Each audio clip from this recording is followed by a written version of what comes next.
Hello friends, ஒரு 2-3 நாளுக்கு முன்னாடி இளையராஜா சார் வந்து மஞ்சுமல் பாய்ஸ் படத்துக்கு வந்து ஒரு நோட்டீஸ் கொடுத்தாரு. அதாவது வந்து அவர் குணா படத்தில் இருக்கிற கண்மணி அன்போடு நீ சாங் வந்து மஞ்சுமல் பாய்ஸ் படத்தில் யூஸ் பண்ணியிருப்பாங்க. அந்த பாட்டுமே அந்த படம் வந்த பின்னாடி ஒரு பயங்கர வைரல் ஆச்சு. மறுபடியும் ரீல்ஸ், ஷார்ட்ஸ் எல்லாத்துலேயுமே வந்து பயங்கரமாக ட்ரெண்ட் ஆச்சு. ஸோ அந்த பாட்டை வந்து இளையராஜா சாரோட பெர்மிஷன் இல்லாமல் அந்த படத்தில் யூஸ் பண்ணதாக அவர் வந்து நோட்டீஸ் அனுப்பியிருக்காரு.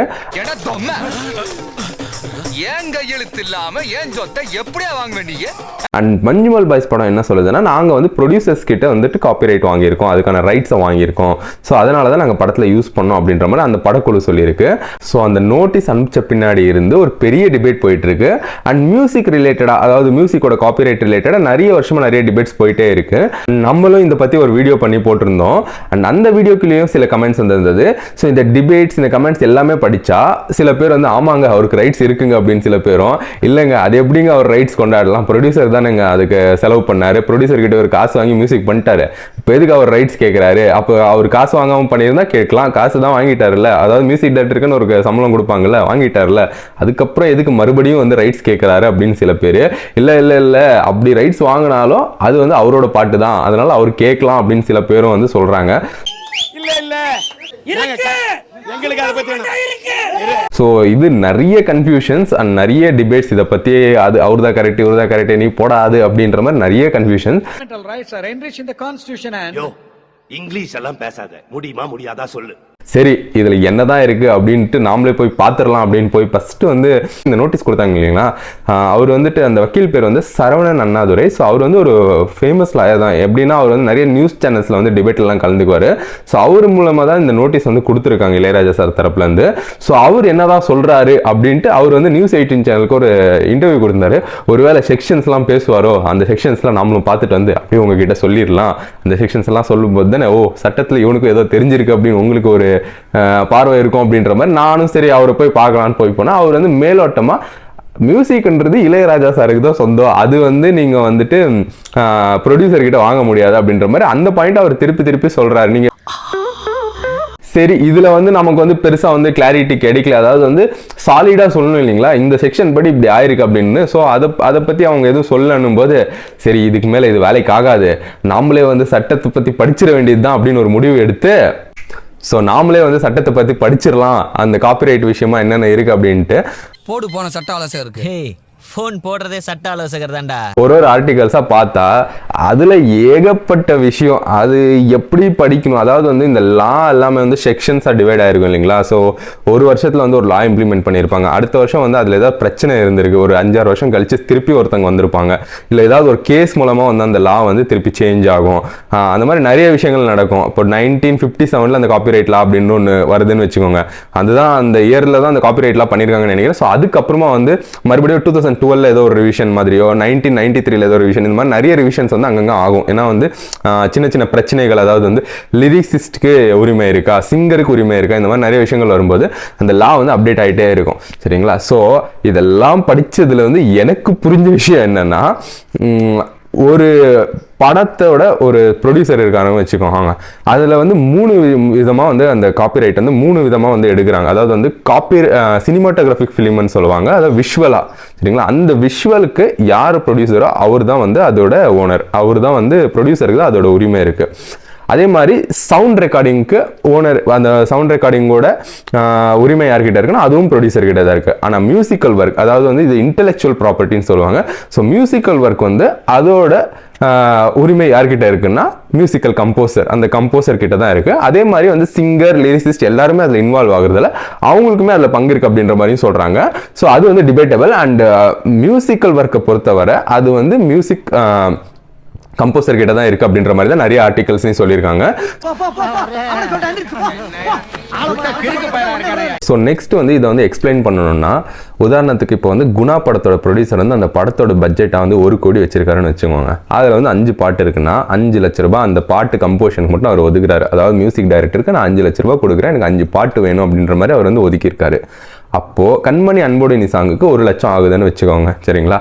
இப்போது 1 lakh வந்து கொடுத்தாரு. ஸோ இளையராஜா சார் அந்த பாட்டு போட்டு கொடுத்துட்டாரு. குணா படம் எடுத்துட்டாங்க. ஸோ அவங்க வந்து அந்த ப்ரொடியூசர் வந்து அந்த படத்தை விற்கிறாரு, அதாவது டிஜிட்டல் ரைட்ஸ் எல்லாமே விற்கிறாரு. ஸோ படத்தோட பட்ஜெட்டில் அவங்க வந்து ப்ராஃபிட் எடுத்துடுறாங்கன்னு வச்சுக்கோங்க. நெக்ஸ்ட் இன்னொரு படம் வருது, அதே ப்ரொடியூசர் இன்னொரு படம் பண்ணுறாரு. அந்த படத்தில் 5 பாட்டு இருக்குன்னு வச்சுக்கோங்க. அதில் சரி என்கிட்ட தான் ஆல்ரெடி குணா படத்தோட ஒரு 5 பாட்டு இருக்கே, அதில் வந்து கண்மணி அன்புடு நீ சாங் வந்து ஆல்ரெடி எனக்கு நல்லா ஹிட்டாக இருக்கு, அந்த சாங்கை எடுத்து இந்த படத்துலேயே நான் வச்சுக்கிறேன், இதையும் நான் யூஸ் பண்ணிக்கிறேன். அப்போ வந்து அவர் வந்து யாருக்குமே சேலரி கொடுக்க தேவையில்லை அந்த ஒரு பாட்டுக்கு. சரிங்களா, இதுதான் வந்து ஒரு லாஜிக் படி. நீ என்ன உங்க அம்மாவுக்கு சப்போர்ட் இல்லப்பா, நான் தான் சொல்றேன். அதே மாதிரி இன்னொரு ப்ரொடியூசர் வந்து எனக்கு அந்த பாட்டை கொடு அப்படின்னு கேட்குறாரு அப்படின்னா, ப்ரொடியூசர் வந்து சரி நான் தானே ப்ரொடியூஸ் பண்ணேன், சரி எனக்கு நீ காசு கொடு, 1 லட்ச ரூபாய் கொடு, நான் வந்து அந்த பாட்டை கொடுக்குறேன், அவர் வந்து அந்த ப்ரொடியூசர் கொடுக்குறாரு. சரிங்களா, அதே மாதிரி இன்னொரு ப்ரொடியூசரும் வந்து கேட்குறாங்கன்னு வச்சுக்கோ, 2-3 ப்ரொடியூசர் ஒரே பாட்டை கேட்குறாங்க, ஒரே பாட்டை 3 பேருக்கு கொடுக்குறாங்கன்னு வச்சுக்கோ, 3 லட்சம் வாங்கிட்டு. ஸோ இங்கே வந்து ப்ரொடியூசருக்கு ப்ராஃபிட் வந்துட்டே இருக்கும். ஒரே சாங்கை வச்சு 3 லட்சம் 3 காப்பி மாதிரி கொடுத்துட்டாங்க.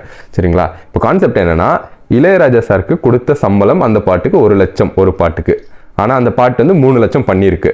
அப்போ ப்ரொடியூசர் வந்து அது ப்ராடக்டாக வச்சிருக்காரு, அவர் வந்து விற்கிறாரு. அதில் என்ன இருக்குது ப்ரோ, இப்படி தானே ப்ரோ ப்ராடக்ட் பிஸ்னஸ்லாம் நடக்குது அப்படின்னு கேட்டிங்கன்னா, இளையராஜா சார் வந்து குணா படத்துக்கு மட்டும்தான் வந்து மியூசிக் டைரக்டராக ஒர்க் பண்ணார், இந்த 3 படத்துக்கும் கிடையாது. இப்போ இப்படி சொல்லணும்னா, மஞ்சுமல் பாய்ஸ் படத்துக்கு இளையராஜா மியூசிக் டைரக்டர் கிடையாது, ஆனால் இளையராஜா சாரோட முழு பாட்டை அந்த படத்தில் வந்து யூஸ் பண்ணியிருக்காங்க. அதாவது இனிஷியலாகவே யூஸ் பண்ணிட்டாங்க, அந்த டைட்டில் போடும்போதே வரும்னு நினைக்கிறேன் அந்த பாட்டு. ஸோ அந்த மாதிரி யூஸ் பண்ணிட்டாங்க. சரிங்களா, ஸோ ஆனால் வந்து இளையராஜா சார் மியூசிக் டைரக்டர் கிடையாது, அவருக்கு எந்த விதமான சம்பளமும் கிடையாது. அதே மாதிரி இன்டெலெக்சுவல் ப்ராப்பர்ட்டி அப்படின்னு வரும்போது, இந்த மியூசிக்கல் ஒர்க்ஸ் இந்த மாதிரி வரும்போது, இது வந்து அல்டிமேட்டாக வந்து மியூசிக்கல் கம்போசருக்கு தான் அந்த உரிமை இருக்குது அப்படின்ற மாதிரி தான் வந்து நிறைய ஆர்டிகல்ஸ், நிறைய சட்டங்கள் சொல்லுது. சரிங்களா, ஸோ அதனால தான் வந்து இளையராஜா சார் காப்பிரைட் கேட்குறா, அதில் எந்த தப்பும் இல்லை அப்படின்றது தான் ஒரு பாயிண்ட். என்னடா திடீர்னு அப்பாவுக்கு சப்போர்ட் பண்ற? சப்போர்ட் இல்லம்மா, நியாயத்தை சொல்றேன். இது ஒரு எக்ஸ்பிளனேஷனா. இன்னொரு எக்ஸ்பிளனேஷன் என்னன்னா, என்னடா இவங்க கிறுக்குத்தனமாக பேசுகிறான்னு நினைக்காதீங்க. ஏன்னா இதில் வந்து அவங்க வந்து நிறைய டிபேட்ஸ், நிறைய ஆர்குமெண்ட்ஸ்லாம் பார்க்கும்போது எது கரெக்டு எது தப்புன்னே தெரிய மாட்டேங்குது. ஏன்னா இதை பற்றின கேசஸ் வந்து தொடர்ந்து போயிட்டே இருக்காமா. ஆக்சுவலாக நிறைய சிங்கர்ஸோ, நிறைய மியூசிஷியன்ஸோ, அப்புறம் இந்த சிங்கர் அசோசியேஷன்லேருந்து எங்களுக்கும் உரிமை இருக்குது, அந்த மாதிரி வந்து நிறைய கேசஸ் போயிட்டே இருக்கு இன்னுமே. ஸோ இதை பற்றின கிளாரிட்டி இல்லை. அதே மாதிரி நம்ம வீடியோ சரி யூடியூப்லேயாச்சும் ஏதாவது வீடியோ இருக்கும்னு பார்த்தா, ஒரு இந்தி யூடியூபர் தான் போட்டிருந்தா. அவரும் என்னன்னா, அவங்களும் என்ன போட்டிருந்தாங்கன்னா, ஆல்ரெடி இருக்கிற அந்த ஆர்டிகல்ஸ் எல்லாத்தையுமே ஸ்லைட்ஸ் மாதிரி வச்சு அதை வந்து எக்ஸ்பிளைன் பண்ணாங்க. தவிர ஒரு ப்ராக்டிக்கலாக, அதாவது வந்து ஒரு மியூசிக்கல் லேபிள், இப்போ சோனி என்டர்டைன்மெண்ட் வருதுன்னு வச்சுக்கோங்க, அதை பற்றின ஒரு எக்ஸ்பிளைன் ப்ரொடியூசர் வந்து சோனி லேபிள் கொடுக்குறாரு, அதுக்கப்புறம் அது என்ன ஆகுது, இந்த மாதிரி விஷயங்கள் வந்து யாருமே பேசல. அதனால தான் வந்து எனக்கும் நிறைய கன்ஃபியூஷன். அண்ட் நானாக வந்து சில விஷயங்கள் அந்த ஆர்டிகல்ஸையும் அந்த டிபேட்ஸ் அந்த ஆர்குமெண்ட்ஸ்லாம் பார்த்து புரிஞ்சுக்கிட்டது இதுதான். ஸோ இதில் வந்து எனக்கு வந்து ஓரளவுக்கு தெளிவு கிடைச்சது. அதாவது வந்து ஒரு மியூசிக் அப்படின்றது வந்து ஒரு லீஸ் ப்ராப்பர்ட்டி, விற்கிற ப்ராப்பர்ட்டி கிடையாது, லீஸ் ப்ராப்பர்ட்டி. குணா படத்துக்கு கூட நான் லீஸு கொடுத்துருக்கேன். ப்ரொடியூசராக நீ வந்து குணா படத்தை விற்கலாம், என்ன வேணால் பண்ணலாம். ஆனால் நீ என் பாட்டை, அதில் வந்து நான் லீஸாக கொடுத்துருக்கிற பாட்டை நீ வந்து இன்னொருத்தங்களுக்கு விற்க முடியாது, நான் தான் விற்க முடியும். அப்படின்றது தான் இந்த மியூசிக் கம்போசரோட ஒரு உரிமை. சரிங்களா, இப்போ இன்னொரு எக்ஸாம்பிள் எடுத்துக்கலாம். உதாரணத்துக்கு நம்ம அட்லிக்கு வந்துட்டு விஜய் சார் அண்ட் ஷாருக் சாரை வச்சு ஒரு படம் எடுக்கணுன்றது ரொம்ப நாள் ஆசை. அதே மாதிரி நிறைய ஃபேன்ஸ்க்கும் அது ஒரு ஆசை. ஸோ இப்போ விஜய் சார் அரசியலுக்கு வரதால வந்துட்டு அது நடக்காது அப்படின்ற மாதிரி நிறைய பேர் சொல்கிறாங்க. சரிங்களா, இப்போ வந்து புதுசாக ஒரு ப்ரொடியூசர் வராரு, அவருக்கு வந்து விஜய் சார் அண்ட் ஷாருக் சாரை வச்சு ஒரு படம் எடுக்கணுன்ற ஆசை. ஸோ அவர் என்ன பண்ணுறாருன்னா, இந்த பிகில் படத்தோட ரைட்ஸையும் வாங்குறாரு, அதே மாதிரி இந்த பக்கம் ஜவான் ரைட்ஸையும் வாங்குறாரு. ஸோ அந்த 2 படத்துல இருக்கிற சீன்ஸையும் வச்சு நான் வந்து பைல்வான் அப்படின்னு ஒரு படம் எடுக்கிறேன் அப்படின்னு உக்காடுறாரு. எப்படி நம்ம எக்ஸாம்பிள் எப்படி கணக்குல வேணா நான் வீக்கு, ஆனா 10 கேட்டா போடுக்கல. இது ஒரு எக்ஸாம்பிள் தான். ஸோ இந்த படத்துல இருக்கிற சீன்ஸ் இது வந்து ஒரு காமெடி சீன்ல கூட வந்துருக்கும். அது யாரும் இல்ல ரகுவர, இதுல யாரு ரகுவர, அந்த கிளைமாக்ஸ் தூக்கில போடு. ஸோ இதை வந்து மிக்ஸ் பண்ணி அவர் வந்து ஒரு படம் பைல்வான் ஒன்று எடுத்து ரிலீஸ் பண்ணுறாருன்னு வச்சுக்கோங்க. இப்போ விஜய் சாரோட சம்பளம் யாருக்கு கொடுப்பாங்க, ஷாருக் சாரோட சம்பளம். ஏன்னா இது வந்து ஷூட்டே பண்ண போகிறதில்ல, இருக்கிறத வச்சு அப்படியே மேட்சப் பண்ணி விடுறது. ஸோ மேட்சப் பண்ண முடியுமா, இப்படிலாம் பண்ண முடியுமான்னு கேட்டிங்கன்னா, ஏதோ ஒரு சின்ன பேட்ச் ஒர்க், சின்ன ஆர்டிஸ்ட்டை வச்சு பேட்ச் ஒர்க் பண்ணி கனெக்ட் பண்ணிடலாம். அது ஒரு பெரிய விஷயமே கிடையாது. தெரியும், ஆனால் தொக்கா தெரியும், அது தனியாக தெரியும். மேட்ரு அதில் எக்ஸ்பிளனேஷனுக்காக சொல்கிறேன். ஸோ இப்போ இதில் வந்து அட்லியோட சேலரி எங்கே போச்சு, 2 படத்துக்கு அட்லிக்கு சேலரி கொடுக்கணும் ஆக்சுவலாக, அது எங்கே போச்சு. ஸோ அப்போ விஜய் சார், ஷாருக் சார், இந்த மாதிரி வந்து அவங்களோட சேலரி எங்கே போச்சு. அதே மாதிரி இளையராஜா சாரோட சாங்ஸ் ஆகட்டும், ஏஆர் ரஹ்மானோட சாங்ஸ், நிறைய சாங்ஸ் பழைய சாங்ஸ் இருக்கு. ஸோ புதுசாக வர சாங்ஸ் மேலே நிறைய பேருக்கு வந்து ஒரு என்னையா பாட்டு போடுறீங்க அப்படின்ற மாதிரி நிறைய பேருக்கு பிடிக்கிறது இல்லை. இப்போ வர சாங்ஸ் எல்லாமே ஸோ மொத்தமாக முன்னே இருக்கிற மாதிரி கல்ட்டா இல்லை அப்படின்ற மாதிரி நிறைய பேர் ஒரு மியூசிக் ஒப்பீனியனாக இருக்குது சரிங்களா. ஸோ ஒரு வேளை வந்து முன்ன ஹிட்டான சாங்ஸ் எல்லாத்தையுமே நம்ம படத்தில் யூஸ் பண்ணிக்கலாம் அப்படின்ட்டு இப்போ இருக்கிற ப்ரொடியூசர்லாம் நினச்சி முன்னே இருக்கிற சாங்ஸை மட்டும் போய் ப்ரொடியூசர் கிட்ட வாங்கிட்டு வந்தாங்கன்னா அது வந்து ரேட் கம்மியாக தானே இருக்கும். ஏன்னா அப்போ இருக்கிற பட்ஜெட்டுக்கும் ஸோ அவங்க வந்து அந்த பேஸ் பண்ணி தானே கொடுக்க முடியும். ஸோ அப்படி பண்ணால் அப்போது ப்ரொடியூசர்ஸ்க்கு அந்த ப்ரொடியூசர்ஸ்க்கு ப்ராஃபிட் தவிர மியூசிக் டைரக்டர்ஸ்க்கு என்ன வேலை? மியூசிக் டைரக்டர் அந்த இதுவே போயிடும் இல்லைங்களா, மியூசிக்கான டைரக்டருக்கான ஒரு ரெஸ்பெக்ட், அவங்களுக்கான ஒரு அந்த உரிமையே போயிடும் இல்லைங்களா. ஸோ இதுதான் இந்த காப்பிரைட்லாம் வந்து மியூசிக்கை வந்து இன்டெலெக்சுவல் ப்ராப்பர்ட்டியாக வந்து ப்ரொடெக்ட் பண்ணுது. ஸோ இதுதான் நம்மளோட புரிதல் சரிங்களா. ஸோ எக்ஸ்கியூஸ் மீ, நிறைய பேர் வந்து இளையராஜா சார் வந்து பணத்துக்காக ஆசைப்படுறாரு அந்த மாதிரி வந்து சில இப்போ இந்த 2Kல இருக்கிறவங்களோ அவங்கள இளையராஜா சார் வந்து நிறைய பேர் திட்டுவாங்க. பொதுவாக இந்த மாதிரி இளையராஜா நோட்டீஸ் அப்படின்னு நியூஸ் சேனல் போடுவாங்க. கீழே போய் கமெண்ட்ஸில் பார்த்தீங்கன்னா நிறைய பேர் வந்து திட்டிருப்பாங்க, எதுக்கு இப்படி ஆசைப்படுறாங்க, இவர் வந்து பணத்துக்கு ரொம்ப ஆசைப்படுறாங்க அந்த மாதிரிலாம் சொல்கிறாங்க.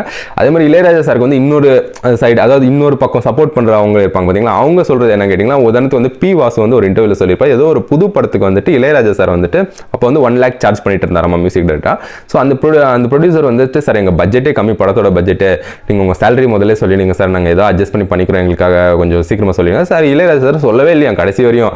இவங்களுக்கு வந்து பயம் ஆகிட்டு இருக்கு. கடைசியில் வந்து ஏதோ அதிகமாக சொல்லிட்டு நம்ம என்ன பண்ணுறது, நம்ம பட்ஜெட்டே கம்மி அப்படின்னு நினச்சிட்டு இருக்கும்போது உனக்கு ஃப்ரீயாகவே நான் பண்ணி கொடுத்துருக்கேன், மொதல் படம் பண்ணுறேன், போய் பண்ணியா அப்படின்னு இளையராஜா சார் சொல்லியிருக்காரு.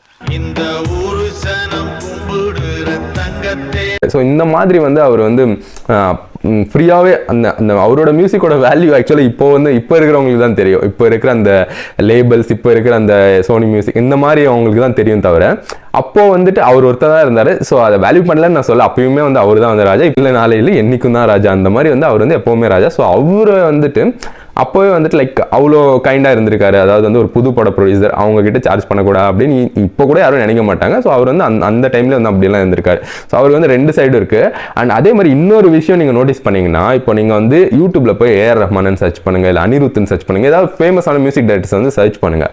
இப்போது அனிருத்தோட விக்ரமோட சாங்ஸ் எல்லாமே வந்து சோனி மியூசிக் கிட்ட இருக்குது சரிங்களா. சோனி மியூசிக் வந்து அது வீடியோவை அப்லோட் பண்ணியிருக்கும், அதாவது சாங்கு ப்ளஸ் வீடியோ விஷுவல்.